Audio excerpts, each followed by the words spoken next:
guys, finally he sleeps here. Today we're gonna talk about what goes into putting a vinyl sticker on your vehicle. Step one, clean the glass thoroughly, and you clean it with just a regular glass spray. You don't have to do anything specific or special here. Just make sure you get all grit, debris, grime, everything that you can off of the glass. If you have to, you can come in with a razor blade and remove any stubborn little bits of bug or anything that's on there, because anything left behind on the glass when the vinyl goes down is gonna show through. So make sure you've got everything clean. That's the very first step. We're just going to be laying, this is for the windshield. This is a pretty big vinyl sticker. So we're going to use the wet hinged method. Here's the sticker. Before you do anything, use your squeegee, flip it over so that you're on the transfer tape side, and just make sure the transfer tape adheres to the vinyl. That way when you lay it down, you don't have any issues with it not sticking. Get it exactly where you want on the windshield. This is the easiest part to, or the easiest time to measure, to make sure it's exactly where you want it.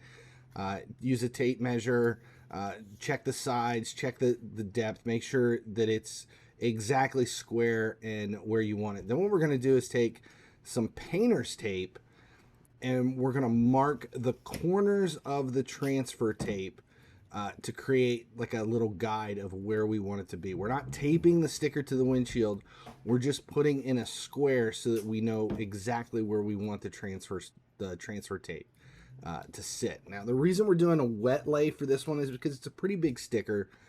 It's going to be a little bit more difficult to get it to go down smooth without any air bubbles the very first time. And these, depending upon the kind of vinyl that you're using for this, whether or not it releases the air, comes into play on, you know, how smooth the final sticker is.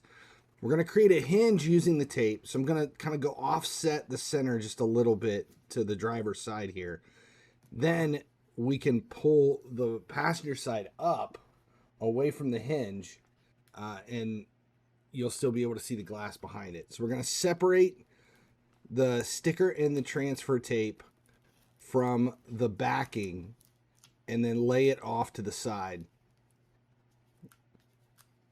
And then I'm going to take an X-Acto and just cut that dead piece of backing out of the way. So now I have a free area of the glass to lay this down. Now, you do not want to put very much liquid soap or detergent in the mixture. So I'd say like 2% of the soap compared to water. Spray it, get the glass wet, and then lay it down.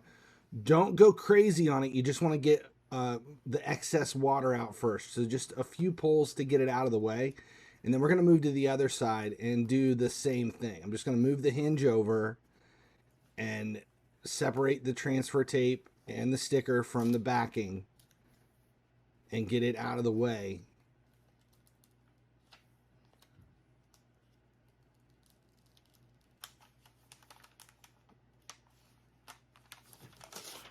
Remember, we still have those painter's tape guide in the corner, so I know where I'm supposed to lay it down. Now, the key to doing this with the wet is that once you lay this down, it is not permanent until all of the liquid dries.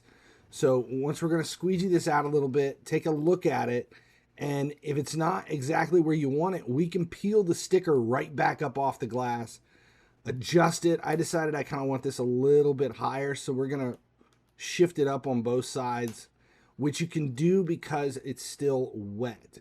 Now, the problem with the wet compared to the dry, though, is it is a lot more time consuming, because all of that liquid with the little mixture of detergent in the background all has to dry and smooth out before you can both take the transfer tape off and before you can expose it to the weather and everything. So we're going to leave this in the garage. I'll probably leave this overnight. I would say 6 to 12 hours at a minimum. My garage is heated, so it's about 72 degrees in here. It's not awful, but I'm going to also use a heat gun as well. So what we're doing here is trying to get every bit of excess water out from behind the sticker, just pulling it with the squeegee. And then I'll eventually use the heat gun here to try to get out a little bit even more of it. But then I am going to let this thing sit for, I'll let it sit overnight. If I was doing it and it wasn't a heated garage, I might let it sit for 24 hours before I go to peel that tape off. So this is the next day, and just slowly peel the transfer tape off and make sure there's no issues with the sticker. And then what I'm going to do is heat cure this whole thing with a heat gun to make sure there's no excess water in here whatsoever behind the sticker. And then I'm probably going to leave it in the garage for another 12 hours before I expose it to the outside. Heat curing it, you're just trying to get the vinyl warm enough, not overheat it, but just warm enough that it cures and actually holds to the windshields. Now this is for, I've got smaller stickers for the back of the truck. So this is going to be the dry method, which the advantage to the dry method is there's no wait time. Once you get the sticker down where you want it and you've got it squeegeed on and you're ready to peel the transfer tape off, you really don't have to wait. You can peel the transfer tape right off.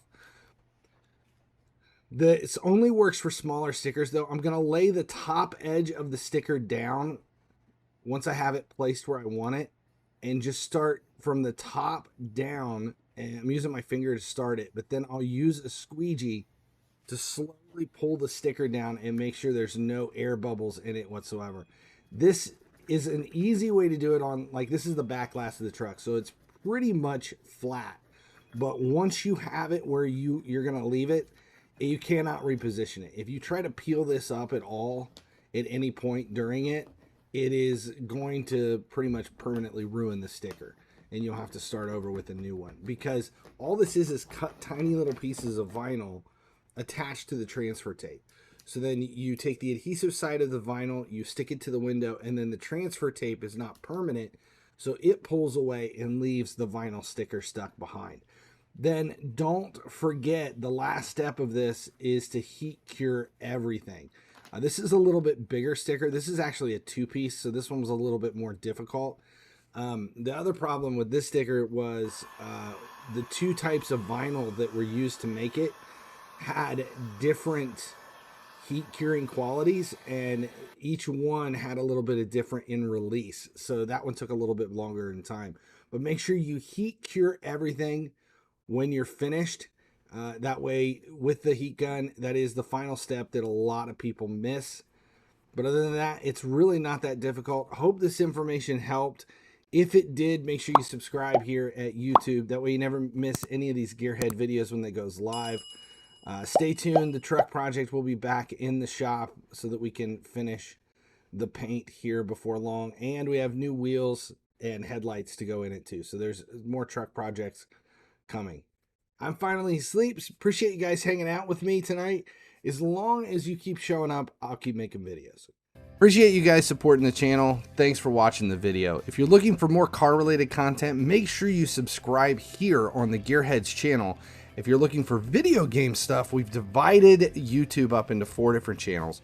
Over there, you'll see the link for FC Mobile, Raid Shadow Legends, and then Gearheads for a few laughs. It's basically where we make fun of the alpha male.